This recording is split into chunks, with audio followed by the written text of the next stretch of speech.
story of an hour. Kate Chopin. Knowing that Mrs. Mallard was afflicted with a heart trouble, great care was taken to break to her as gently as possible the news of her husband's death. It was her sister Josephine who told her in broken sentences, veiled hints that revealed in half concealed. Her husband's friend Richards was there too near her. It was he who had been in the newspaper office when intelligence of the railroad disaster was received, with Brentley Mallard's name leading the list of killed.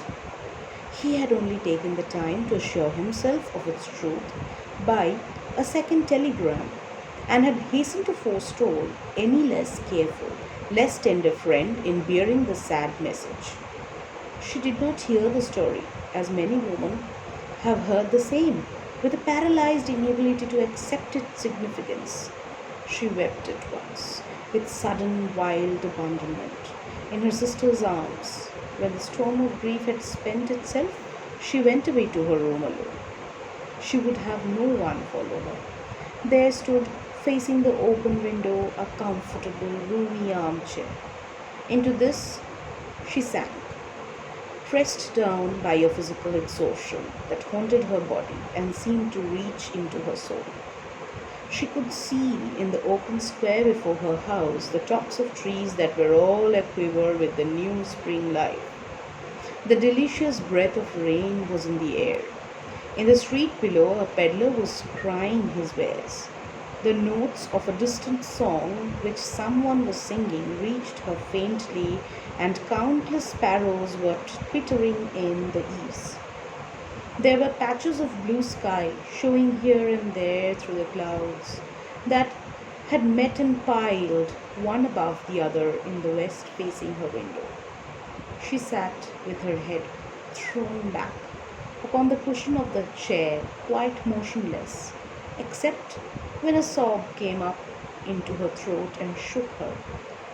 As a child who has cried itself to sleep continues to sob in its dreams. She was young, with a fair, calm face, whose lines bespoke repression and even a certain strength. But now there was a dull stare in her eyes, whose gaze was fixed away off yonder on one of those patches of blue sky. It was not a glance of reflection, but rather indicated a suspension of intelligent thought. There was something coming to her, and she was waiting for it fearfully. What was it?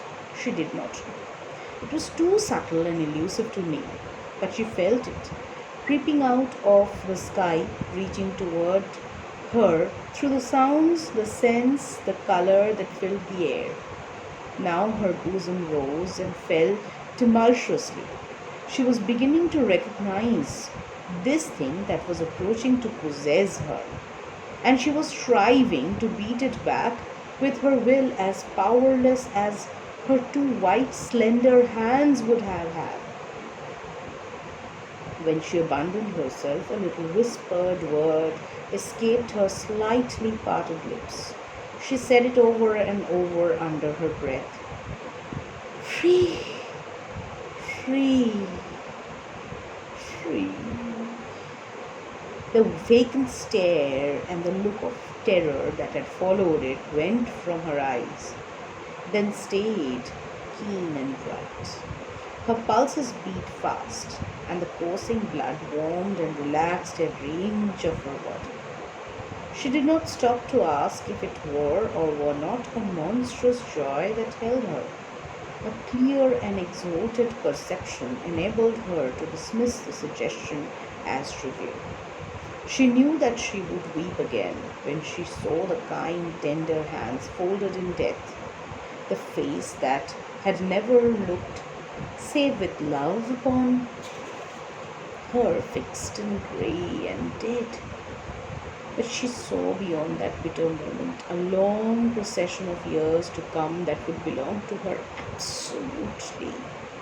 And she opened and spread her arms out to them in welcome. There would be no one to live for her during those coming years. She would live for herself. There would be no powerful will bending hers in that blind persistence with which men and women believe they have a right to impose a private will upon a fellow creature. A kind intention or a cruel intention made the act seem no less a crime as she looked upon it in that brief moment of illumination. And yet, she had loved him sometimes. Often, she had not. What did it matter? What did it matter? What could love, the unsolved mystery, count for in the face of this possession of self assertion which she suddenly recognized as the strongest impulse of her being? Free, body and soul free, she kept whispering. Josephine was kneeling before the closed door with her lips to the keyhole, imploring for admission.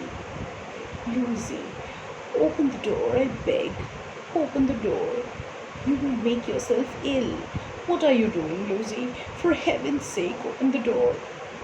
Go away. I'm not making myself ill. No.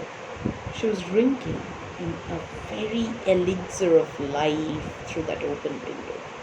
Her fancy was running riot along. Those days ahead of her, spring days and summer days and all sorts of days that would be her own. She breathed a quick prayer that life might be long. It was only yesterday she had thought with a shudder that life might be long. She arose at length and opened the door to her sister's importunities. There was a feverish triumph in her eyes, and she carried herself unwittingly like a goddess of victory.